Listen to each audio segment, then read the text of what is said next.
Okay, shall we? Yeah, let's do it. Good afternoon, everybody, wherever you are in the world. Welcome to this presentation by the American Topical Association. My name is Eric Knapp, and I'm hosting tonight. The program tonight is How to Exhibit to the World, Creating Your Exhibit for ATA's My One Page Exhibit program. And each year, philatelists from around the world enjoy creating one-page exhibits to be displayed on the ATA website. Last year, we had more than 250 exhibits from 19 countries. This year's My One Page exhibit opens December 15th, so it's an ideal time to get started. And our main presenters tonight are Tom Broadhead and Michelle Bresso with tips and tricks for creating your exhibit this year. So with that said, Tom and Michelle. All right. Thank you, Eric. Tom is going to share our PowerPoint. Well, everybody, thank you for joining us. I'm going to open our presentation tonight and turn it over to Tom at a certain point, and then he's going to hand it back to me. So we're both very glad that you are here, whether as some of you who I recognize have already been participants in our one-page exhibit program, and others of you are considering it. And I know I speak for Tom when I say we would love to have you join us this year in the next round of one-page exhibits. So let's take a look at how that happens. So the bottom line about one-page exhibiting is exhibiting. And exhibiting is about telling a story. So we want you to begin thinking about stories you might like to tell. Of course, the traditional exhibiting, we've all been to many stamp shows. Our fearless leaders are right now at Ballpex, and they're taking a look at a lot of exhibiting. And that traditional exhibiting is a physical presentation in its smallest form, which is 16 8.5 by 11 pages. That's what equals one frame. And in this photo, you're seeing multiple frames, those silver metal frames lined up one after another. A one frame exhibit is 16 pages filling that frame, and there are even multi-frame exhibits. They are wonderful, and they tell great stories. They share lots of philatelic detail, and they're also a lot of work. So you can see that to carry out an exhibit like this, well, there's quite a bit to it. I keep threatening to do a traditional exhibit. I certainly have the materials to do it, but boy, I find it very daunting to get started. And so, so we're looking at something a little different if you want to get your feet wet in the avenue of one page and virtual exhibiting. Well, virtual exhibiting came onto the stage largely because of the pandemic. Suddenly we were all doing everything on Zoom and from home and what have you.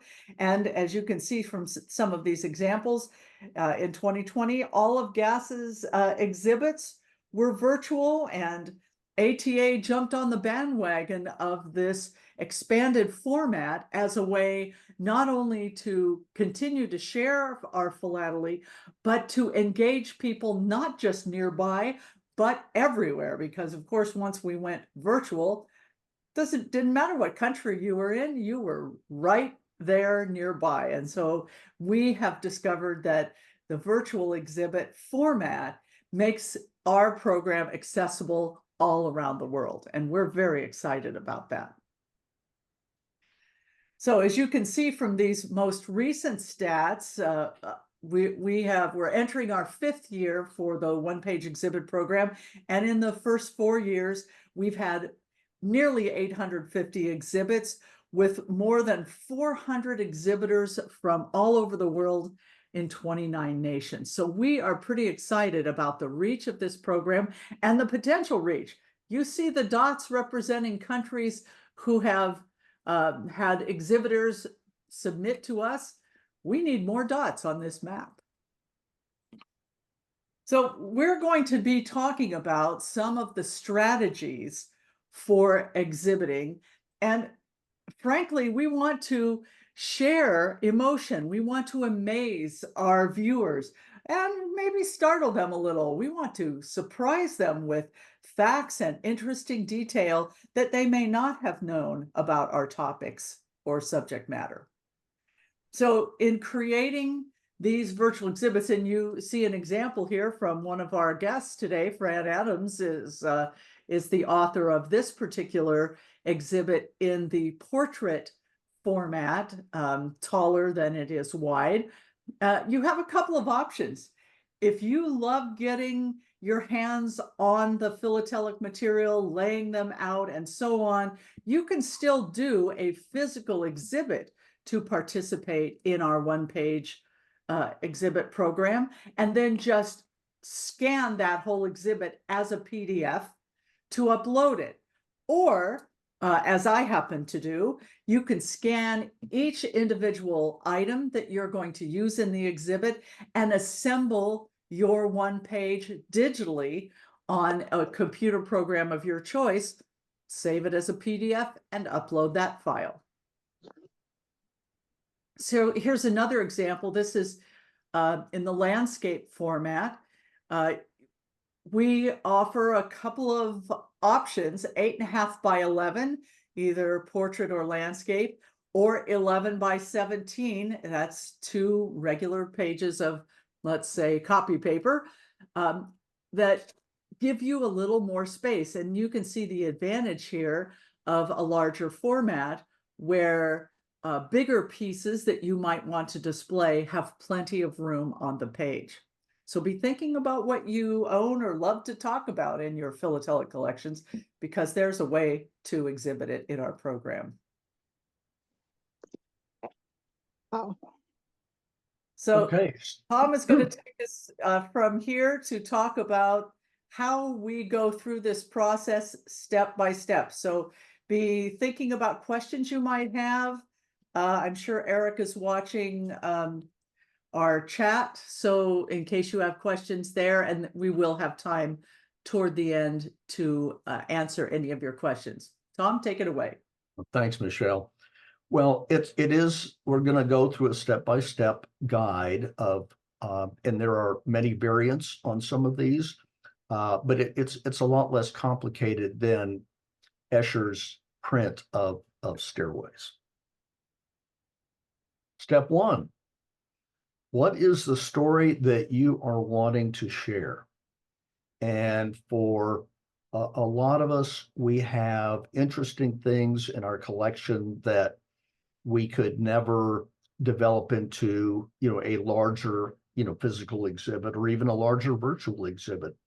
But they are items or groups of items that collectively tell an interesting story. And it may be a historical one. It can be very serious. It can be humorous or somewhere in between. There are no limits on that. And so start thinking about what do you have that you think is unusual or that you love that you want to share? Well, the one-page exhibit program has 15 different subject categories. And if you visit the website, you will see that the exhibits are grouped by these. And this year, we have added gastronomy as a new category.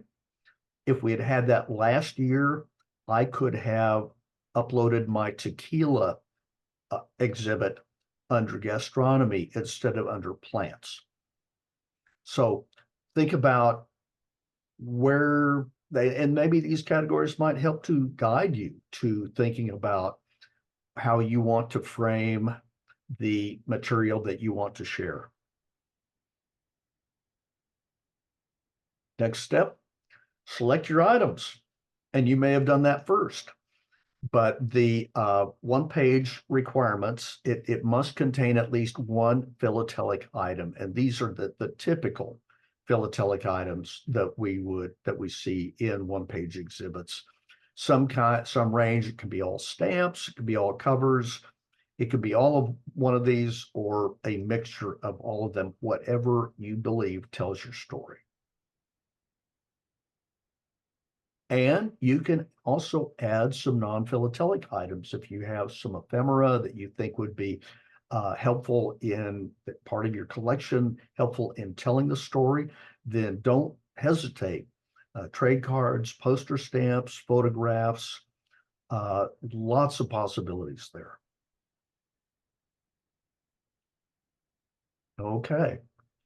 Now, whether you are scanning a physical one-page exhibit that you put together or individual items that you're going to assemble on your computer, you need to scan them and save those as JPEG files to make it easy for you to add them to your electronic page if you're doing them separately. If you are scanning a whole physical exhibit page, then as Michelle mentioned, you would save that as a PDF because that is the final format to submit these.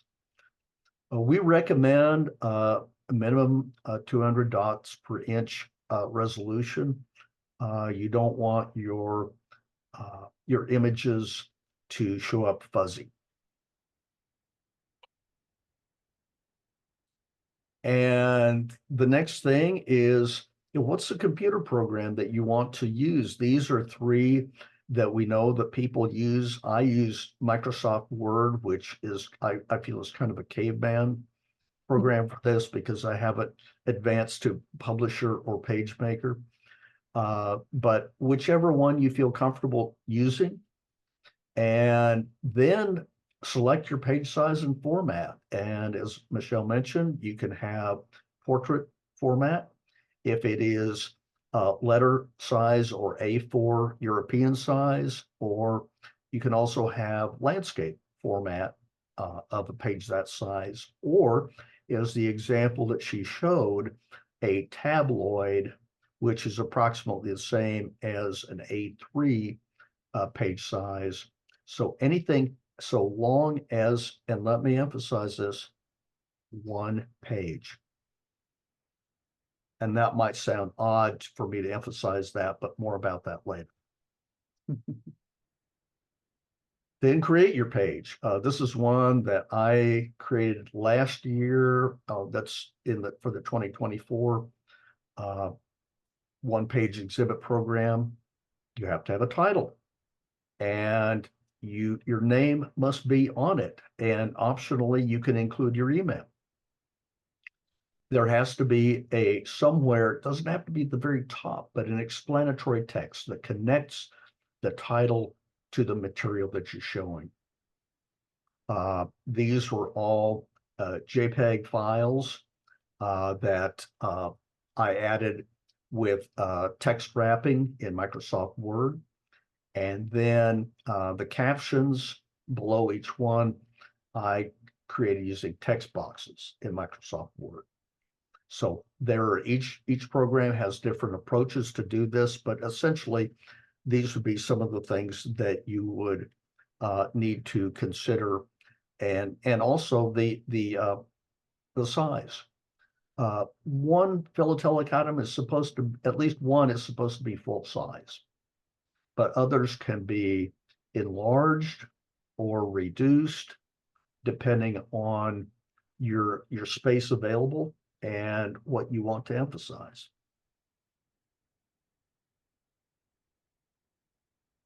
Check the requirements.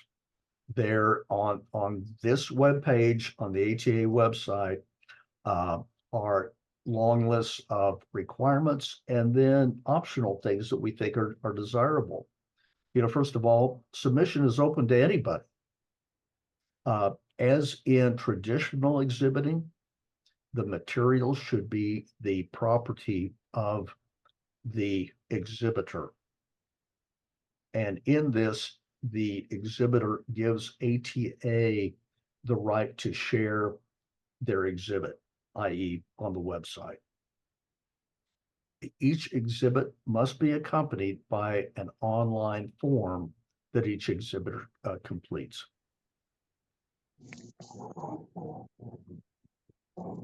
You can submit up to 5 exhibits. And we have in the past had exhibitors that have only done a single one and others that have done multiple up to the limit of 5.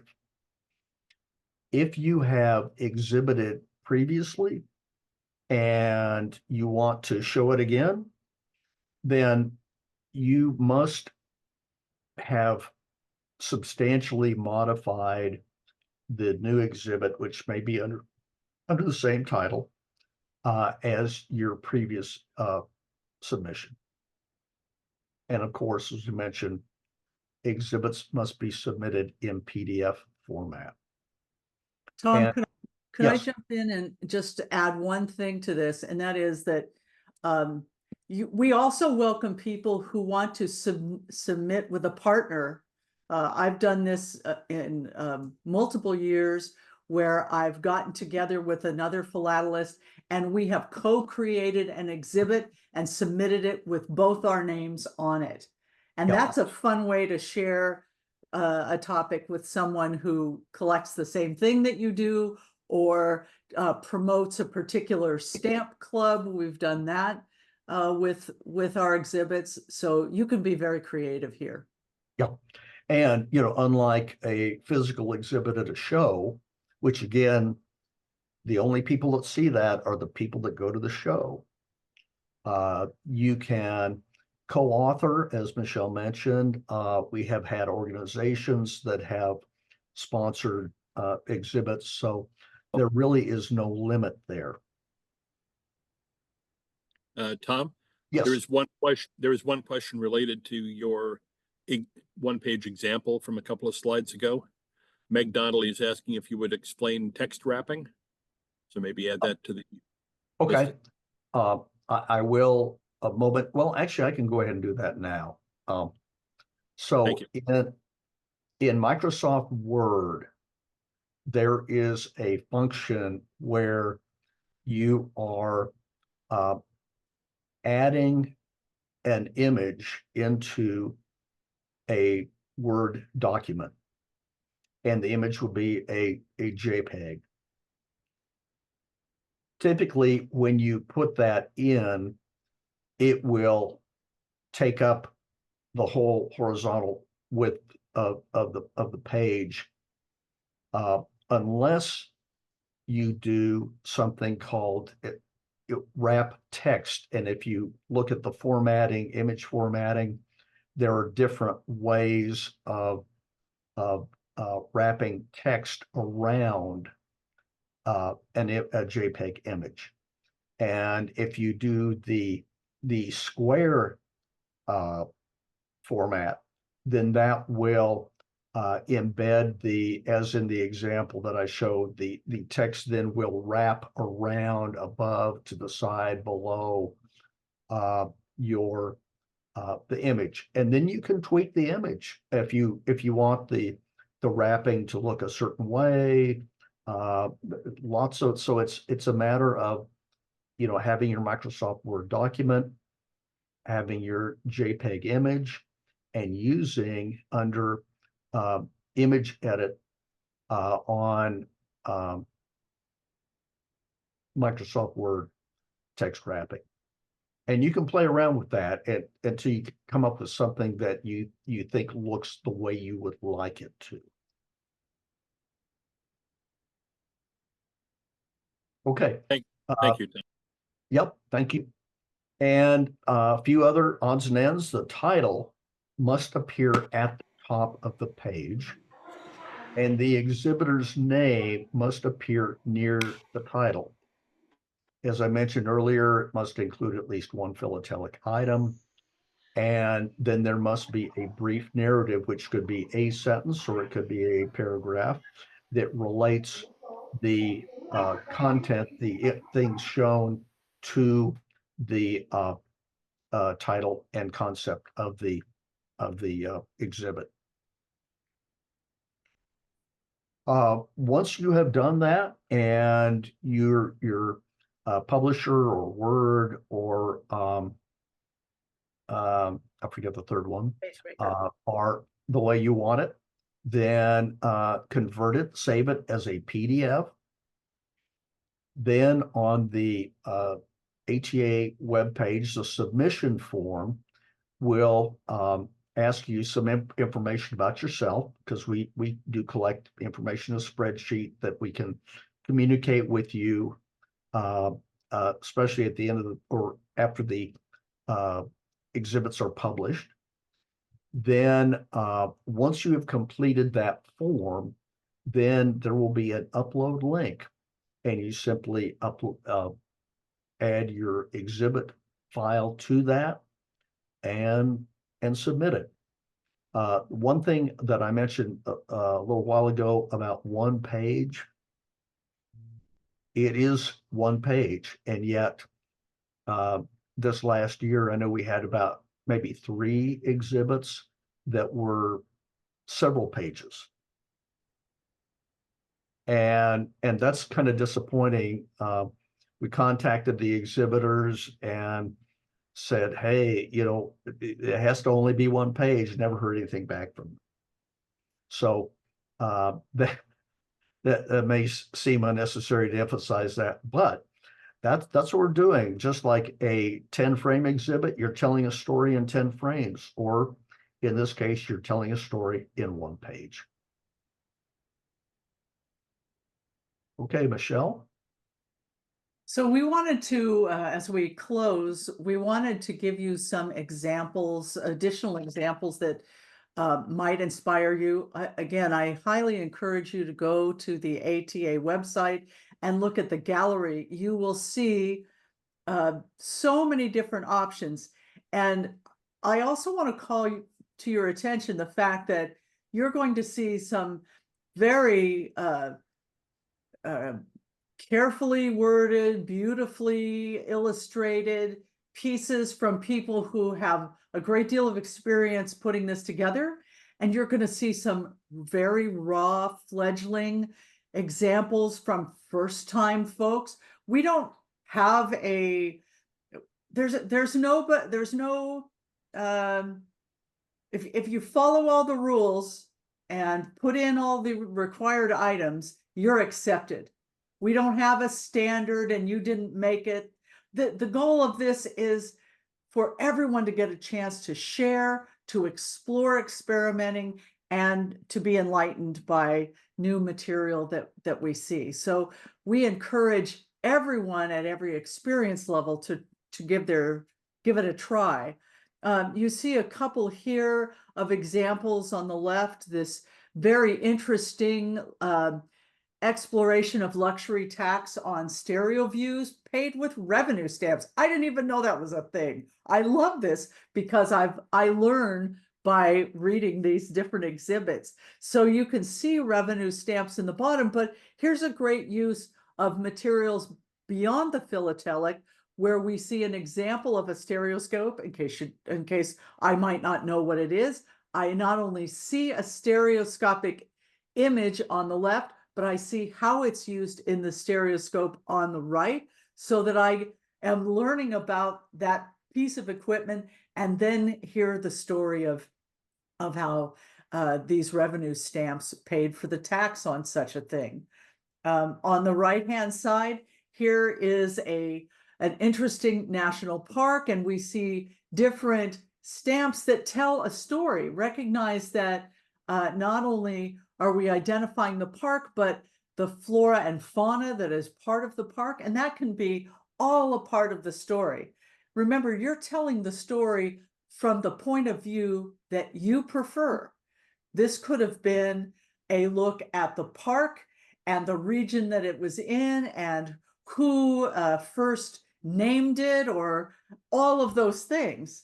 Or I could talk specifically about the kinds of animals you would find in the park, or maybe just one animal that's prevalent in the park. Each of those are aspects of a story that I could tell in one page. Here's another example, and this one, they've taken that broader format to talk about United Nations headquarters and all of the aspects of that. They've used philatelic items such as stamps to tell that story, but you can see some wonderful cachets on covers and different kinds of postal history. And there's even, it looks like a representation of a ticket to a General Assembly. So how interesting is that to talk about that story of this particular United Nations facility? And of course, if the person had a chance to actually be president, maybe that ticket was something that they had, they can tell a personal story of being there. Or if that's something that we didn't experience personally, but we read about it in history and now we want to talk about it, we can share a general story about it from the perspective of admiring that history. So this just gives us another example. Again, you see this particular format providing more space for larger materials. And we also don't have a requirement on the number of materials. What should guide your decision making about what and how many is two major things. Do I tell the story I want to tell? And is it visually appealing? We all have a lot of materials we could put in, but it's just like that room that's your favorite room. You can cram everything in that room and then you really can't use it because you can hardly get to the desk, or you can have less things in there so that you can really enjoy the facility. And I think the same is true in these exhibits, finding the balance so that it's visually appealing and draws in the reader, because ultimately we want people to look at them and read the story and learn something from our exhibits. If I can add, also notice that this one has stamps, philatelic covers, a poster stamp in the upper right, a photograph in the second column below. So it's the author's using a lot of the different philatelic and ephemeral items that help to build the story. So as we close, and of course we're going to take some pictures or take questions from you, we really want you to begin thinking about the stamps that you have or the materials that you have, or just the stories that you're interested in. I will be honest with you. I started when we first created this program.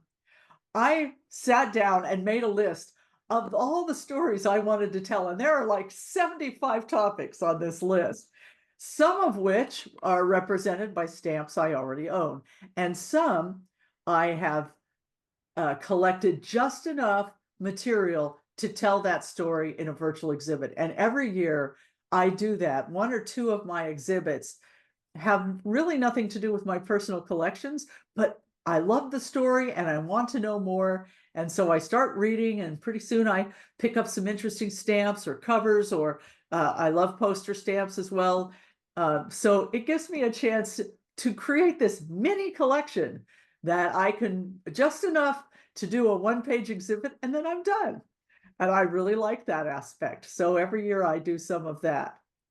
So we hope that you will consider thinking about the things that you love to do, other hobbies, places you visited, people who fascinate you, historic events. It could be anything that you want to just tell a story about. This is the great place to do it and explore. Here's when it all starts. December 15 is when we open for submissions. So starting on that date, you can upload a PDF after completing your admission form. It's very basic. Finish the form, submit it, and upload your PDF, and you will do that each time you submit an exhibit. One form per exhibit, and we want every exhibit to have its own form because our program requires that connection for us to keep it straight in the data that we database that holds them all. So you can see the URL at the bottom. You can also go to the one page or to the ATA website, and under resources, you will, in the drop-down menu for resources, you will see exhibiting, and you will be able to get to one-page exhibits that way as well. This is a direct link. So if you want to take a minute to take your phone and take a picture of that so you have it handy, that's great. Or once again, go to the ATA webpage under resources and exhibiting, and you will find it there. You have from December 15th through February 15th to exhibit. We close the exhibits in the middle of February, and then it takes us about 6 weeks to put it all together, and then we make the new crop of exhibits available for the world to see starting about May 1st. And I really hope that yours is one of the ones that we'll see for this year.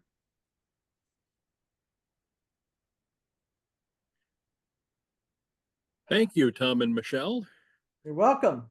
Yeah, there Let are the some questions questions, begin. there are several questions in chat. Some of them are technical in nature. Okay. Ron W. asked at the end, please reveal how you square and crop images. I will say, Ron W., that could be a program in and of itself with all the image handling software there is on the market. Richard Sola, what would you recommend for text, font, size, and style? Ultimately, you want something that's very readable. I tend to use a serifed font. That means that there are those little feet at the bottom of the letters, like Times New Roman, for example. In that visually, they are easier to read than sans serif fonts, that is, fonts without the feet. I also try not to get too small, so I keep my text around 11 point. My headlines are, I eyeball the headlines. I try to make them large, but not so that they're the only thing you see on the page. And I make a smaller, slightly smaller font, and I italicize under as a caption or under the images to explain them. Yeah. So the question about text boxes, though, that is, I usually do the free form one, so I can kind of shape it, you know, the way I want it. And I also use text wrapping with text boxes. That's what I use for my figure captions. And I also use a serif font like Times New Roman, 11 point, like Michelle mentioned, for the text of the exhibit, but I will use a smaller font, usually 10 point, for the figure captions in the text boxes. We did have a question about sizing and positioning images, and I am happy if you would like me to share my screen momentarily. I have open a Microsoft Publisher file of one of my previous exhibits, and I can actually demonstrate how some of that is done in the file. It's pretty simple, but if that would help, I'm happy to do that. Yeah, that would be good. And while you're doing that, Beats Kent ask, what about Microsoft PowerPoint? Is that a viable option for creating a page? Bets, thank you. It was good to see you. Glad you're here. I would say PowerPoint is done. It's usable by some people. It has some limitations, but there's no, one of the limitations is it's essentially a landscape format, not a portrait format. So you may better be able to create something that is horizontal versus vertical, but I would say give it a try. And you can certainly save it. If you're creating just the one page, you can certainly save it as a PDF. What I would do is I would play around with one. Don't work too hard. Put some title, some text, some images on a page as a practice without really trying to create an exhibit. Just put some things in there, save it as a PDF, see how it looks. How do you like working with it, or what does it look like once it's in PDF format? That may tell you whether or not you would like to use it that way. The next question is about one page. Do you just mean one piece of paper or the equivalent of one piece of paper? In contrast to one frame, which would be, if it was 8.5 by 11, would be 16 pages. So just the equivalent of one piece of paper. And to answer a question that's a little further down, that can be US 8.5 by 11, 11 by 17. It can also be A3 or A4, just as long as it's Yes. one piece of paper. Yes. And the question was, is there a cost? And the answer to that is no. No, completely free to you. And once again, let me emphasize it. You do not have to be a member of ATA to participate, although we hope you will join us. But it's open to everyone. Okay. Submissions that surprised visually or in content every year. The possibilities, I mean, think about our hobby. There are not an infinite, but let's say close to an infinite number of possibilities. And that is when the exhibits start coming in, and Michelle and I we get to look at them all first, as we are classifying them and as we are loading them into the software that will eventually be the exhibit. And it's like, oh my gosh, look at that, and that's, from our standpoint, is one of the things that really makes this a lot of fun. But I mean, I enjoy just trying to, I might, see something on the eBay or Del Camp, and I'll think, that's interesting. And then I'll dive into it head first. I do the same thing with poster stamps. I see a fascinating poster stamp and suddenly I've got a new topic for an exhibit. Let things inspire you. Yeah. In March, France issued a stamp honoring the baguette, and it is a scratch and sniff stamp. And I thought, okay, because I collect French stamps, I've got to go with that. So that will be one of my one-page exhibits for 2025 will be the baguette, or le baguette. Le baguette.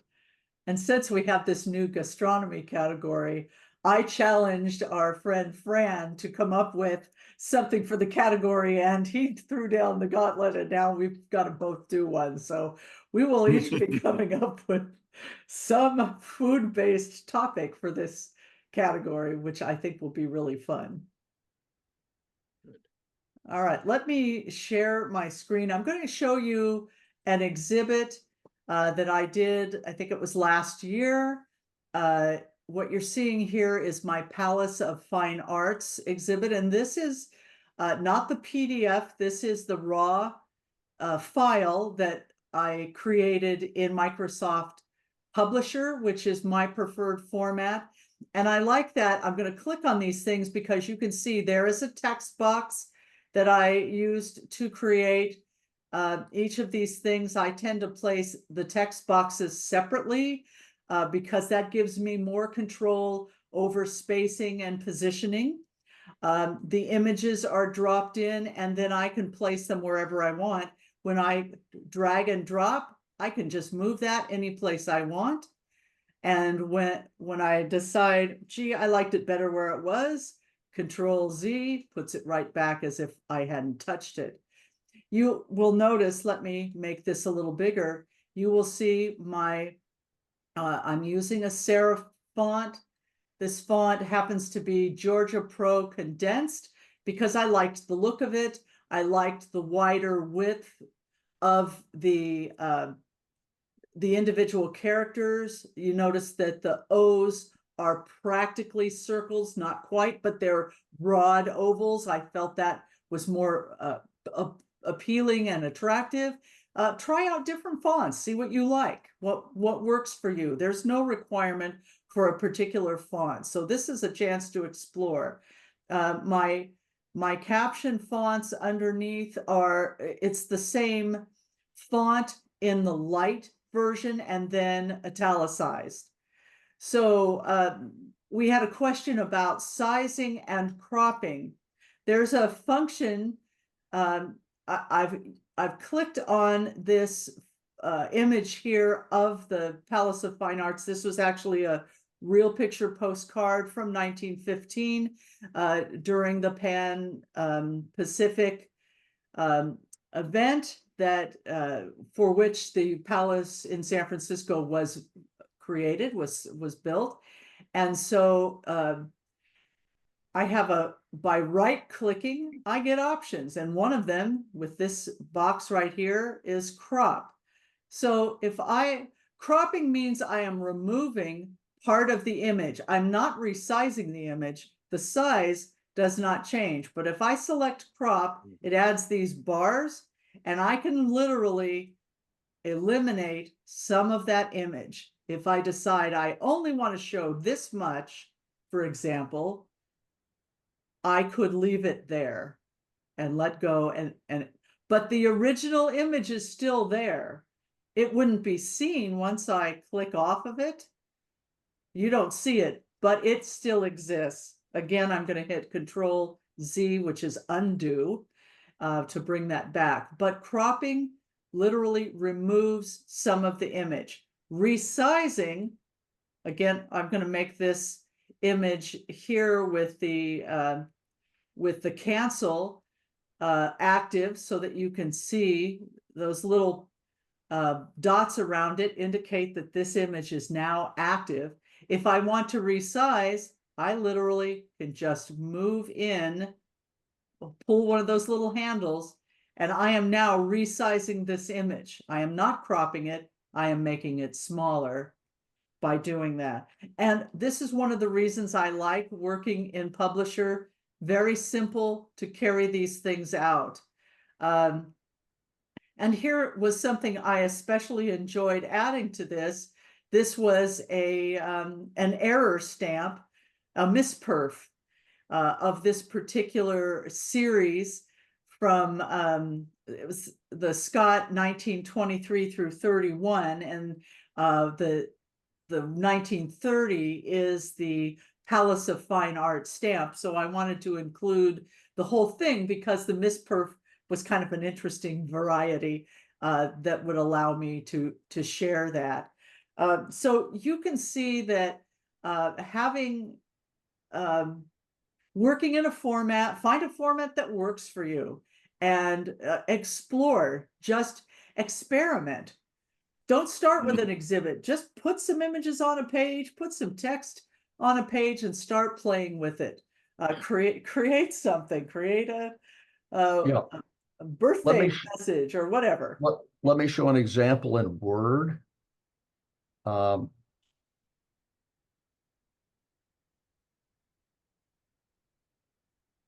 This is one that I did again for the 2024. The Great Gate of Kiev is an architectural piece from the medieval times in Ukraine, and this is again, as Michelle said, you can let's see. Okay, that one is not text wrapped, but this one, oh, Okay.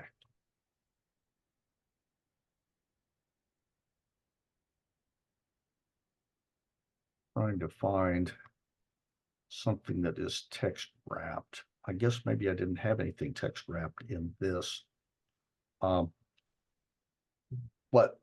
one thing, again, these can be resized, in Word when you are in the picture format pane, okay? And there is text wrapping, there is cropping, and one of the other things that you can do, which may be appropriate to your particular exhibit. I have two links because The Great Gate of Kiev was also the finale piece to Mussorgsky's Pictures and Exhibition. And so I wanted to add the musical aspect to it.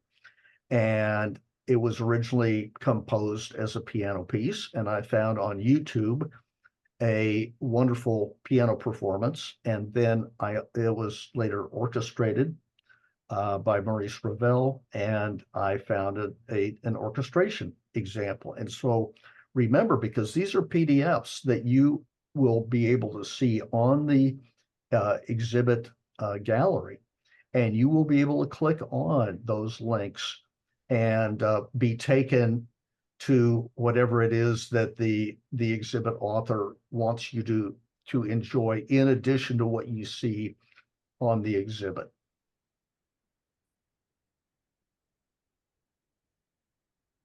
All right, thank you. Let's see, Toma asking regarding the requirement to own the material, does that include supporting photos that might have been found on the internet? I don't know if we have a rule on that, do we? No, I don't think we do. And so, on photographs, then that would not necessarily fall under the requirement. The philatelic material has to be yours.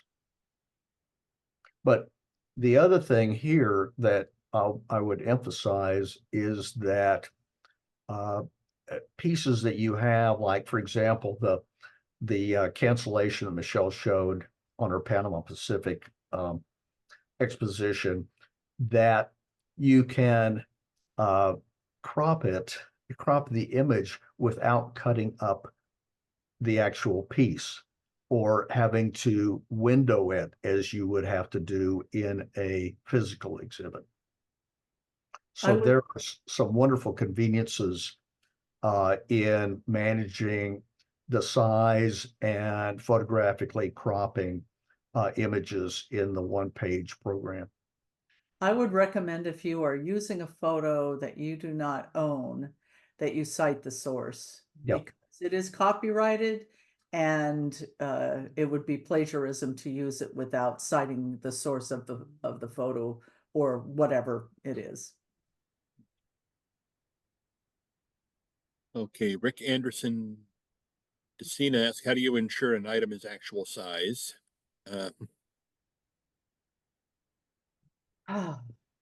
So in Publisher, there is a grid at the top and down the left side, so I can measure an image that measure the actual item that I am using, and I can make sure that when I place it on there, I drag and drop it, drag or drop the handles to make sure that I have sized it appropriately. If I want to make it bigger than actual size, I can just place it at a size that I think is visually appealing and note the measurement. We provide in our requirements a link to a calculator that allows you to put in the actual size and the finished size that you added onto your page, and it will tell you what percent it is so that you know. All right, good. Ron W says, I love Michelle's enthusiasm. You, Ron, and all the rest of us. Thank you, Ron.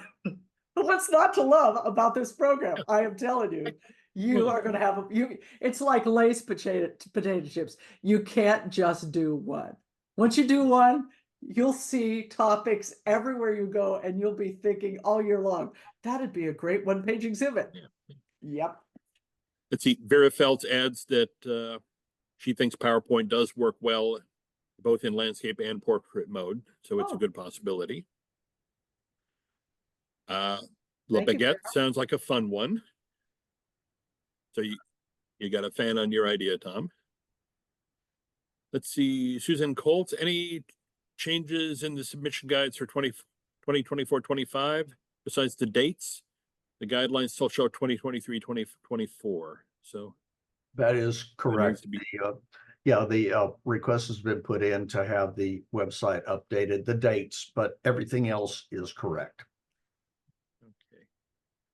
And Ron W., how do you crooked scans? I've got a couple of tools that I can show that once we're done with the main program, Ron. So if you will stick around for a couple of minutes, I can do that for you. Pellin, if you hold shift when resizing, the ratio of the image will be kept That's right. as it is while the size is reduced per preference. And embedding links adds a depth to these exhibits compared with in-person ones. I would agree with that. And that currently is the end of chat. Okay. If anybody has any questions they want to ask out loud, please unmute yourself and ask your question. Yes, Palin? Nope, that's applause. Yeah. Yay, thank you. There's a Remember that there is a contact email there in the ATA one-page exhibits section, and that goes to, I think, both Tom and I eventually. So if you don't know how to get in touch with us directly, you can always use that. If you have any questions, we welcome your questions and we'll be happy to respond. Okay, I thank everybody for coming to this presentation. It was a real good one. I hope to see lots of interesting stuff in my one-page exhibit.